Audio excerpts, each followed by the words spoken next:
Ladies and gentlemen, Paul Leslie presents. And now your host, Paul Leslie. It is our pleasure to welcome comedian and actor Eddie Brill. Eddie Brill is a worldwide comic. He's also the warm-up comedian and talent coordinator for The Late Show with David Letterman. Thanks so much for doing this. Oh, it's my pleasure, Paul. I got an email from you, said that you had talked to my pal Alan Coulter, and now, I'm sure if it's good for Coulter, I'd be more than happy to be on the show. Well, I think most stories are best from the beginning. So tell us a little bit about where you came from. I'm originally from New York, and I lived there as a kid till I was just about 12, and then moved to Hollywood, Florida, which is the other end of the spectrum, from Brooklyn, New York.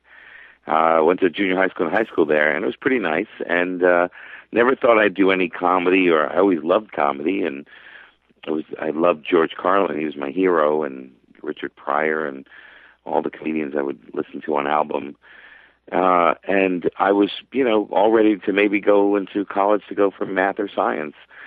But my stepfather, who was very young and very close to us, died very young. And I just changed my whole life and decided, I was going to do things that were really fun in life because you didn't know how quick it could be over.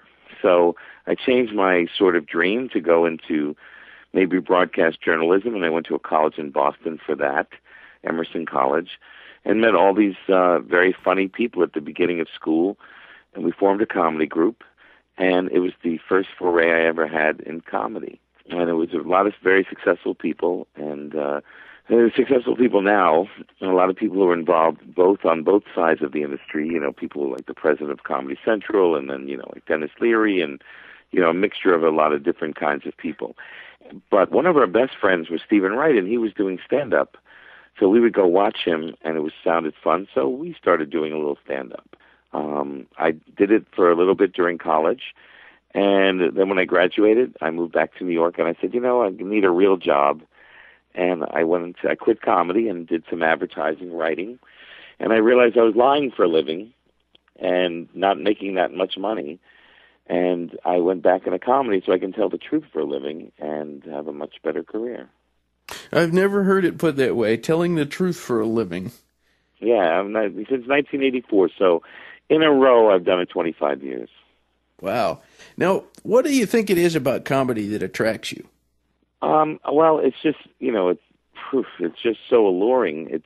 There's no, the feeling of, the cathartic feeling of laughing is just so wonderful. And when you make other people laugh, there's no better feeling. It really is, I'm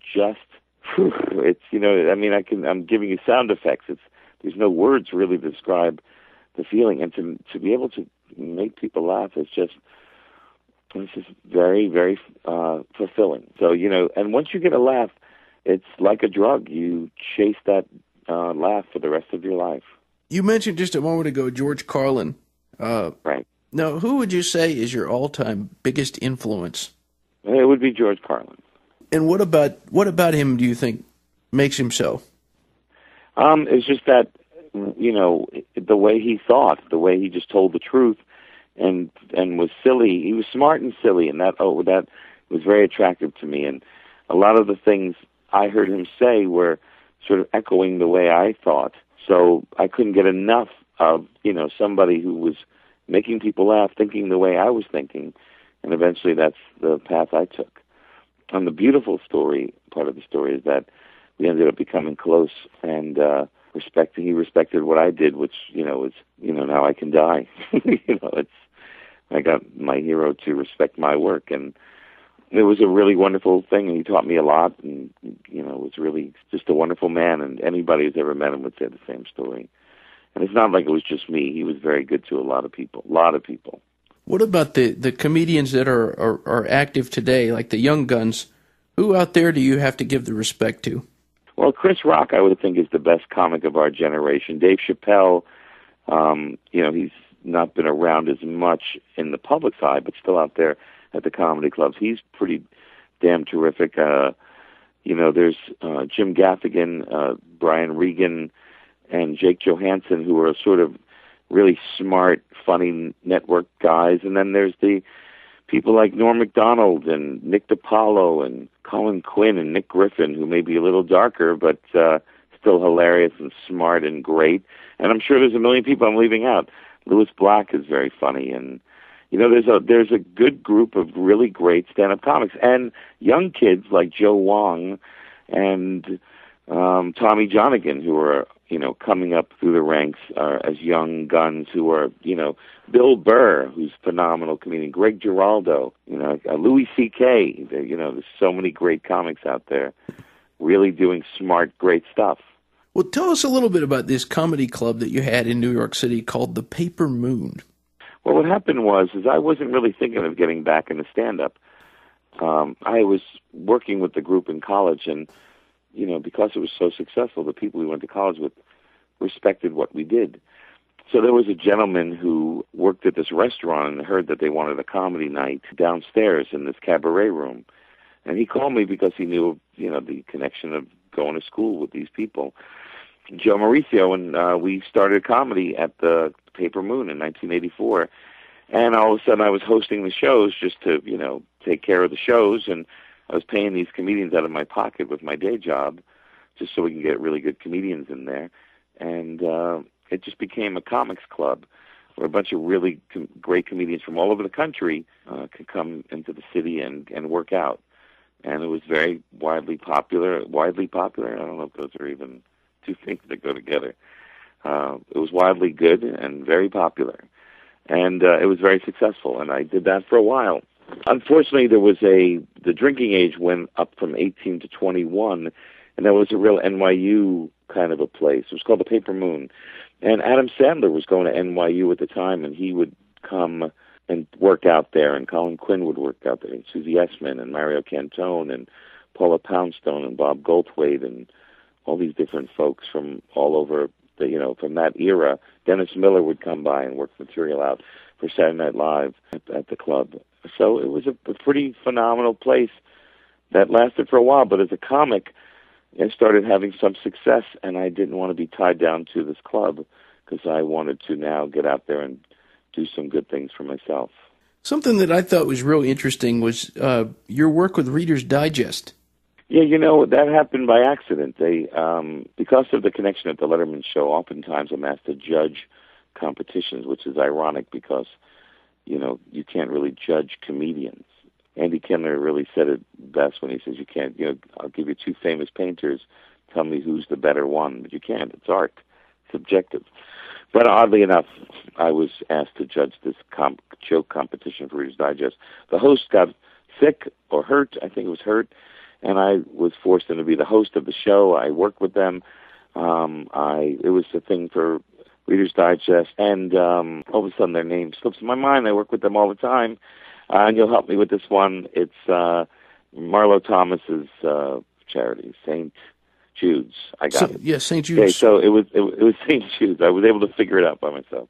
And I work with them a lot, and I love what they do. So, it worked out really great, and I got very close to both of these organizations, so much that I remember their names after prodding. But and then I, got involved, and they said, we like what you do. Will you help us put together some more shows and be a consultant for us? And then they had me come in and work on their website and read some of the jokes that came in. And it's just, I've had a very, very nice relationship with them. They've, quoted me a lot, and they've also printed some of the things that I've written as well. There was a TV show that you did a guest spot on.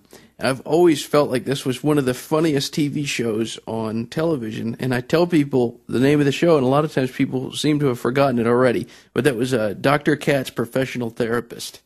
Oh, God, yeah, that was really terrific. As a little boy, I was a cartoon guy, and I loved cartoons, and in my era, I was a cartoon nut, I guess. I don't know. I'm sure people are that way now, maybe even with anime or whatever, but growing up, I just loved all of the cartoons, and to be able to be in a cartoon was one fantastic thing. But for them to make a cartoon of you and your voice, it's, like a dream come true, like a little boy's dream come true.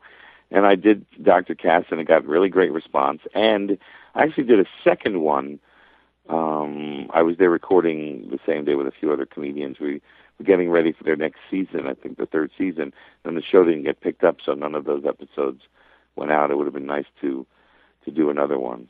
It would have been really fun. Another TV show that you're currently associated with, the Late Show with David Letterman. That's right. Tell us about how you became associated with Dave. Well, in this business, it's really who you know. You have to deliver once you get to the place with who you know. But Louis C.K.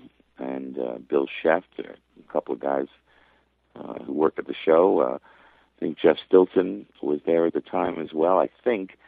And they had recommended me. They were looking for a warm-up, and I had done some warm-up over the years, and, nothing really major, but just here and there and there. I actually, Dana Carvey's show, I actually worked on Saved by the Bell for a very short time in its infancy, and when I was out in L.A., and so I had done a few things. Well, they said they were looking for a warm-up, and I figured, okay, I'll give it a shot. They gave me a 6-week trial period, and in February of 2010, it'll be now 13 years. During the time I was there, I got to, get to know Dave and get to know the staff and the people there, and eventually I got moved up in 2001 to be the stand-up comedy booker on the show, which is a huge thrill. Nobody really in this industry has ever done that position, and is also a stand-up comic. So, because I am a stand-up and it was my dream to do the show, I know what it's like for other comedians who want to do the show. So I think I'm equipped in a way that I can really help comedians out in a very good way and treat them the way I would have wanted to be treated if I was, dealing with a booker. And sometimes I'm very good at it, and sometimes I'm not always great at it, but I give it my best shot and try to be as approachable and as honest as you can be, as one can be in that position. Tell us a little bit more about what that job entails as talent coordinator. Do you listen to tapes of comedians, or how does that work? There are many, many ways. One of them is listening to DVDs or VHS tapes of comedians, and I get hundreds and hundreds in a very short period of time, and I have to tackle them all the time. And it works against me as a comedian a little bit because I hear so much comedy. For me to be able to do my own style, I have to really compartmentalize and just think the way I think. And actually, my comedy's gotten better because I'm really just doing stuff that's from my perspective. But back to the question, I do look at a bunch of stuff. And I also, people will send me their links online. And then, as a comedian, I travel around the world doing shows in different places. And in many of these places, they'll set up showcases for me to look at the local comics. And that really is helpful. Plus, other comics will say, hey, Eddie, people I respect, comics I respect will say, hey, Eddie, there's a comedian I worked with recently, and she was great, and, you should look at her and to put her on the show. Or this other person, a manager will call me and say, I don't manage this guy, but I saw him at a club, and he's so right for the show. So, everyone knows everybody in the business, kind of, or, and we keep each other informed so that the right people get into the right position. And what exactly are you looking for? I mean, other than a funny person. Yeah, that's a big one. Laughter is good as for a comedian. That's probably number one. And no, but really, honestly, it's about we're looking for the real artists, the real one of a kinds.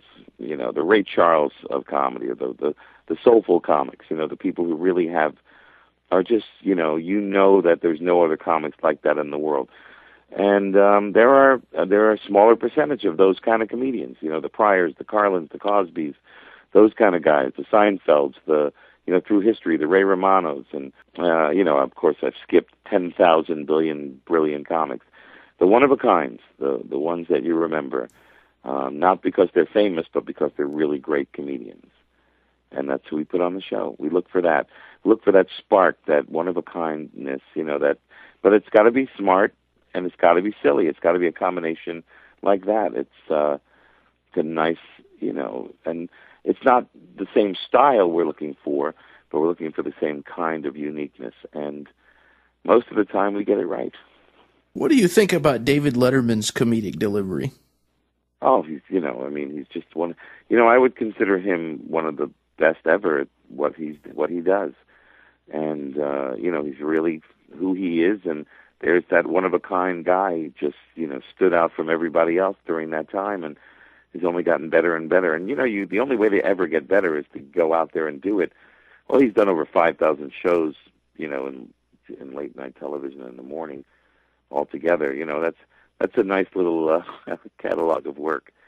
So he's really good at what he does. He's brilliant, and he's a great interviewer as well, and he's a very compassionate man, and it's silly and fun, and that all comes across, I believe. And in this business, all the comedians, the real pure comedians, respect Dave the most. Not that they disrespect anybody else. I mean, there are some incredible people out there that are doing the same thing, but Dave is the guy everyone looks up to. I mean, even Conan O'Brien has said it out loud. He's the man.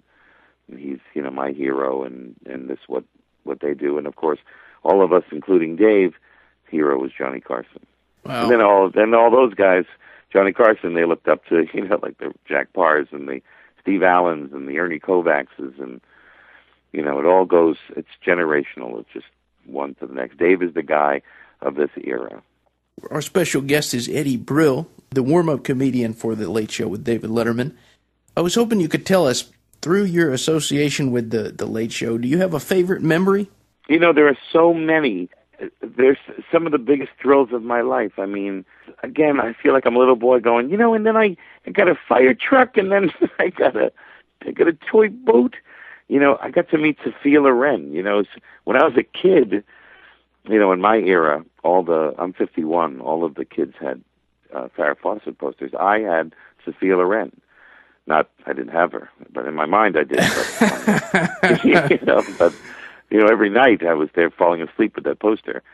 But I got to meet her, and I got to be, I was charmed by her, and I got to sit at the piano with Burt Bacharach and chat with him, and I got to, hang out with George Carlin or Elvis Costello or talk. It's I got a big truck, and that's I feel like that kind of a guy. And I, got to hang out with the president. I got to talk with Paul McCartney, and it's just too much fun. It's too great, and I'm just very, very blessed.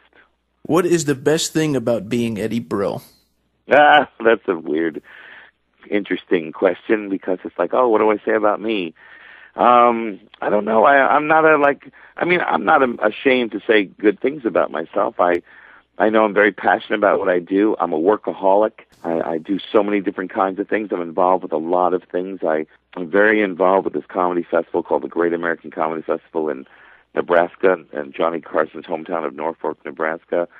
I'm involved in both sides of the business, in front of the camera and behind the camera. So that's a big part of who I am. And I guess, I grew up with very, very humble beginnings, and I appreciate the really cool things that have happened for me. And it's all happened for me because I worked my tail off, because I love what I do. So it's, I don't know. I mean, I'm proud of my life. I'm really happy with the way it's turned out. Any mistakes I made along the way, I don't regret. I just have to move on and learn from them, and try to get better and better. And I just have to make sure that I'm always true to my, values and beliefs. And as long as I can do that and get the respect and integrity of my friends and peers, then I'm doing okay. So those are the good things. It's a hard question to answer, but I just talk for an hour about it, I guess. Well, I have two final questions. I asked Ellen Coulter this one. New York City has absolutely some of the best places you can eat. Right. Where do you like to eat in New York City, and what do you get when you go there? Well, there again, it's like, do you have 2 hours? We can do a whole show on this, But there's a place in the East Village that no one knows about. Maybe now everyone will know, hopefully, called Cafe Orlan, Orlin, and it's open 24 hours on the weekend, and during the week it's open till midnight, and they have breakfast till 4, and it's the most nondescript place. You got to really find the name, which is on a glass window. It's very hard to find. But it's a little place that's so humble and so unique, and the food is fantastic. There's not one thing on the menu that's not terrific, and it's hardwood floors and exposed brick, and always great music playing in the background, and it's very, very delicious, and it's great. But famous places that are great, I love Mesa Grill, the Bobby Flay restaurant. I did his show. We didn't get paid in cash, but we got paid in a much nicer way. We got paid dinner for two at Bobby Flay's Mesa Grill, and I've been going there ever since. Southwestern food, really great. And also I love the Red Eye Grill, which is almost in a very touristy part of town, but they have some of the best seafood in New York. And there's so many great, like I said, we can go for hours, It's if a tourist comes to New York City, they should ask other New Yorkers which restaurants to go to, not, read out of the books and go to the tourist places. Because most of the tourist places are mediocre, run-of-the-mills. In fact, in Times Square in New York, where all the tourists are, there are no original restaurants with, any flair or one-of-a-kindness or the uniqueness that is really New York. It's more like Disney World there, where there's, all these, famous chain restaurants selling processed food that, all frozen stuff that comes off of a truck. Probably every restaurant in Times Square gets the same delivery, and they just put a different name on it. That's not what New York is about. If you're going to eat in New York, stay away from Times Square. If you want to see New York, stay away. If you really want to see what New York is, stay away from Times Square. Wow. Well, my final question for Eddie Brill. This broadcast goes out all over the world. So what would you like to say to all the people who are listening in? Okay. I would just say to not take life very seriously. It's very short, and, you should take risks in this world, because if you do, you're going to either go really high or you're going to really go low. And you know what? If you go up and down, if you look at it like it as a graph, like an EKG machine, that means you're alive. But if you don't live life and you just take the safe way out all through the rest of your life, you might as well be dead, because you're just flatlining. So that's my one message: to live life, and also don't care what it looks like when you make a mistake, or don't care how it looks when you fall, because in reality, at least you're in the game, and you're not on the sidelines pointing and judging other people. You're in there giving it a shot. And I guess that would be sort of the biggest philosophy I live my life by. Very well put. Thank you so much, Mr. Brill. It's been a pleasure to speak to you. It's my pleasure, Paul, and good luck to you, and have a wonderful holiday. You too. All right, bye-bye. Godspeed.